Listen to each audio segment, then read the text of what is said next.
two or three things going on here. I got my highway or Hell's Highway over there. Got my Smolensk. I'm still doing the tutorial walkthrough here because I really want to master these OCS rules, and I've kind of avoided it for the last couple of nights, but I'm going to try to sit down and mess with this some more today. And I've got in the second scenario, Crampton's Gap, Harper's Ferry, set up in Here Come the Rebels from Avalon Hill, the Great Campaigns. And I've been out clipping counters today and watching my poor Redskins just go for two with 36 seconds left in the game to try to win instead of tie the game up and go into overtime. I'm sorry, the Washington football team, my bad. It's painful to follow something for so long, and then over the last who knows how many years, they just haven't been really worth a plug nickel. But I still got my Washington Capitals, which I'm always looking for. Hey, and since you're seeing me, sorry if I scratch myself or whatever things I do, my bad. Just close your eyes. Trying to get my Wi-Fi on my TV back up. I just had to reboot everything. But over the last, I'd say, 3 days, well, actually, since I've come back into gaming, but just recently here, I've had a lot of people that have really just given me a boost forward or giving me support for what it is I'm doing here. And I hope what I'm doing here is at least somewhat entertaining and helping people out.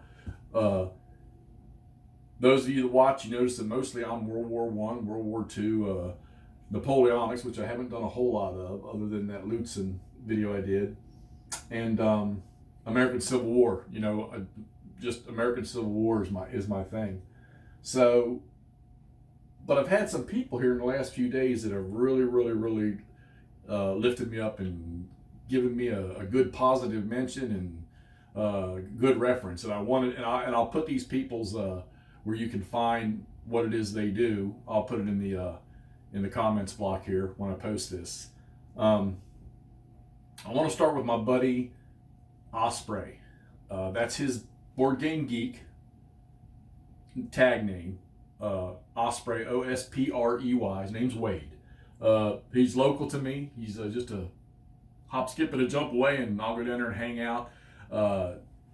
He's one of these guys that he's been into gaming for years, and if there's a game out there that you're looking for that you can't find, whether it's new or old, for most companies out there, I know GMT, MMP, just all kinds of stuff. You check his list on Board Game Geek, or you go find him on Board Game Geek and send him a message, and he's probably got it. He has fed me a bunch of good games that you just hard to get your hands on. I know that he did me a big justice with MMP's Last Chance for Victory. That was just like pulling teeth to find that game, and he had one in shrink wrap for me a while back, and he made me a good deal on it. Like I say, if you don't have it and you're looking for it, you just can't find it nowhere. I mean, if Noble Knight doesn't have it, or NWS or Second Chance, or whatever it is you use, he's probably got it. Send him a message. Osprey on Board Game Geek. Good fella. Been down there and played a couple games with him. We did the co-op for Stonewall Jackson's Way. We played the Cedar Mountain scenario together. We played both sides together, and it took us a day to play it. About 5 hours, but it was a blast. Okay, but check him out. He's also all over Consum World and other sites too. You'll see him posting there, whether it's rules or about games or whatever. I know he's done a little helpful design work, development work on some games over the years. But like I said, if you need a game or just want to ask a question about something, he's a good one to ask. Osprey on Board Game Geek. And here recently, over the last couple days, I had an individual named Wardrobe, which I know a lot of you guys will probably recognize. And he happened to catch my channel. And this guy has been nothing but phenomenal to me. He does a lot of stuff too. I know he's a big World War II. And he just posted a video shouting out my channel. Well, I'm going to post his in there too, which most of you guys that watch this will probably already know him. So I think the first time I caught his name was over on Big Board's live stream one night. He happened to come in there. But he has enjoyed what I've done, and I look at his stuff too, and I get a lot of good tips and instructional stuff from him. He recommended me to, excuse me, to ID Jester, and I got a message the other day saying, "Hey, come on over to our stream. We're gonna give a shout out to your channel and what you're doing over there." And man, you don't know how much I appreciate that. I'll tell you what, and I'll put their links in there. But ID Jester, Rough Swordsman, and Tony's Board Life. Those three guys on there, they're a riot. They cover a vast era of games. Their range of gaming is just, it blows me away, because they can just go from, they can be in the Cold War era and all of a sudden they're all the way back into Caesar's times. I mean, you just never know what they're going to get into. But they're just a wide variety. I think Tony's a teacher. I think the Rough Swordsman, unless they were just joking around, I think he's a music instructor. And Jester, he just sort of oversees all this, puts all the pieces together. I'm not sure what he does. I don't think I remember hearing him say that. But they gave me a shout out on their live stream the other day, and phenomenal. I appreciate the daylights out of that. It was a boost that I didn't see coming, and they have responded and helped me. And I'm not gonna lie to you, my subscriber count went up about almost 30 some yesterday during their stream or after it. So between those three guys and the Swordsman, Tony, Jester, and then Wardrobe, who got it all kickstarted for me. Not kickstarted like I'm selling anything. That's been a big plus. And I'm gonna tell you, I enjoy doing this. This is a blast. I mean, I was doing this back in the 70s, of course, before we had all this technology. And then I went into service in 1980, and while I still would get something here and there as I would find it, I chose combat arms. I was a scout in the service, and I chose combat arms, and I was all over the world. Didn't really have the opportunity. I would try every now and then to set something up, and then never really stayed into it real hard. And then back last winter, while we didn't have a terrible weather up here, it was cold, and I went into hibernation like a bear, like I pretty much do every winter. And I happened to open my closet over here behind me. Yeah, everything's probably in reverse for y'all, but this door over here behind me. I looked up on the shelf and I was like, oh, well, there's Terrible Swift Sword. Let's pull that out and play it. And I got it down there in one of my big old flat boxes, but I think I'm gonna move that into one of these GMT 3-inch ones. And I started to play it, and then that bug bit me again. So it was time for me to see what I've been missing. And man, I don't know how I missed Avalon Hill's great campaigns, but I'll tell you this, from last winter till now, which we're getting ready to come back in again, I have all of them from Avalon Hill. I even threw the big money out on to Richmond, which is like, that was hard to find. And you know, when you did find it, it was expensive. And I think I ended up paying 200 plus for the one I got. It was I got it from Noble Knight, and it's completely playable. I had to make a couple of fixes to the map. But the box was fine and all that, and I'm happy with it. Noble Knight's been good to me. And Noble Knight's another one I'm going to give a shout out to, because their customer service is great. At least it has been for me. They've were troubleshooting a problem for me here just recently, and they did it quickly. And my results are on their way. So Noble Knight, thank you guys. Jester, thank you, sir, for what you did for me yesterday. Tony, Swordsman, thank you guys for giving your words for me, and you guys helped me get some subscribers and some recognition. And Wardrobe, brother, you don't know how much I appreciate that. Thank you so much for doing that for me, man.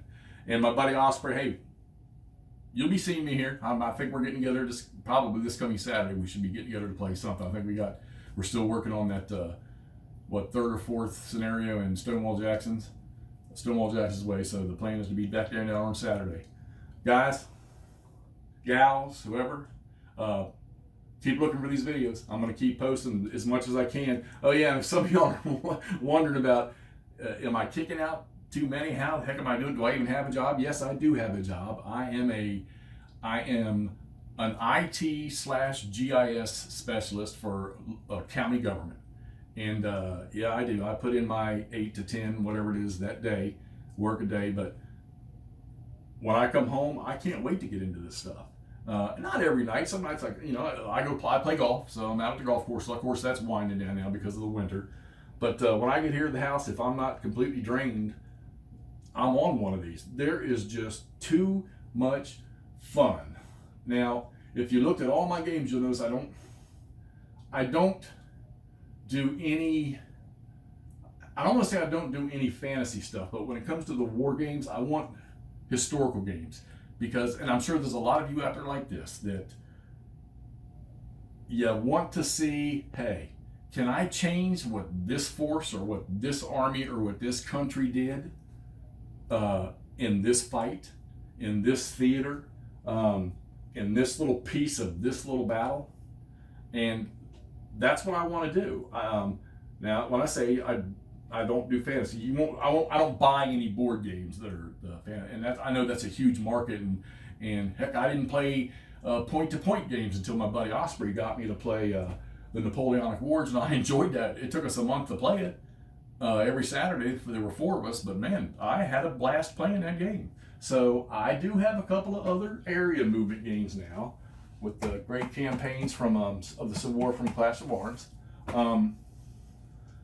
I've said in my last one of my recent videos that I made a list. I got 4 lists over here of World War I, World War II, or 3 lists in the American Civil War. And I went through Board Game Geek to see. I set the games by ranking and chose the era, and then started going down the list from their top one to, and of course, none of them are number 1. So most of them start at like 2000 something like that of the games that I had in their ranking order, and then looking to see what coverage has been done, video wise or reviews.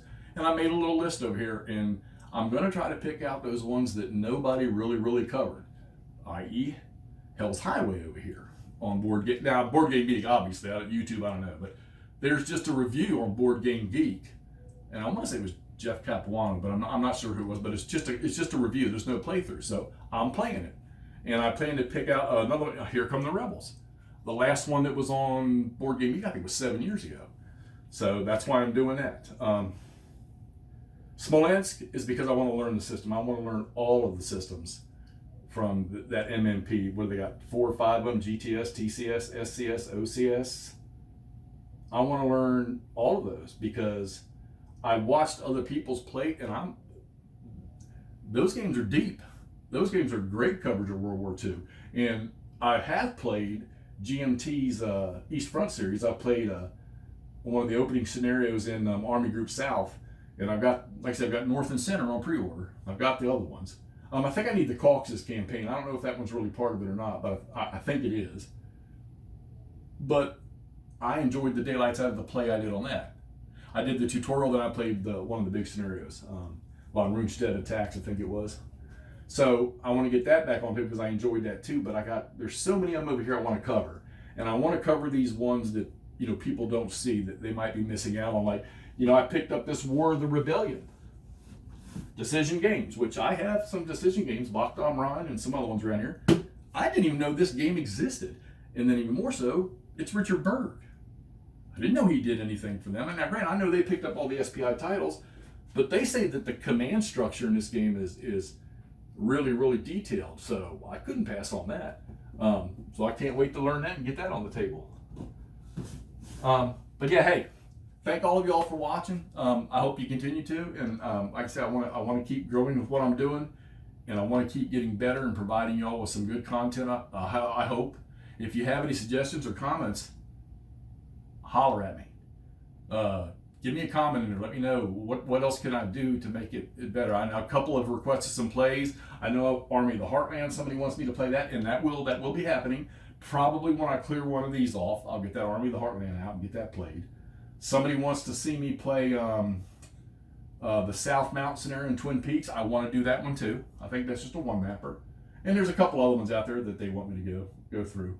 But I'm going to try to do as many as I can in as quick a time as I can. But I don't want to shortchange anybody when I play them. I want there to be some good results for you to look at that are helpful. All right.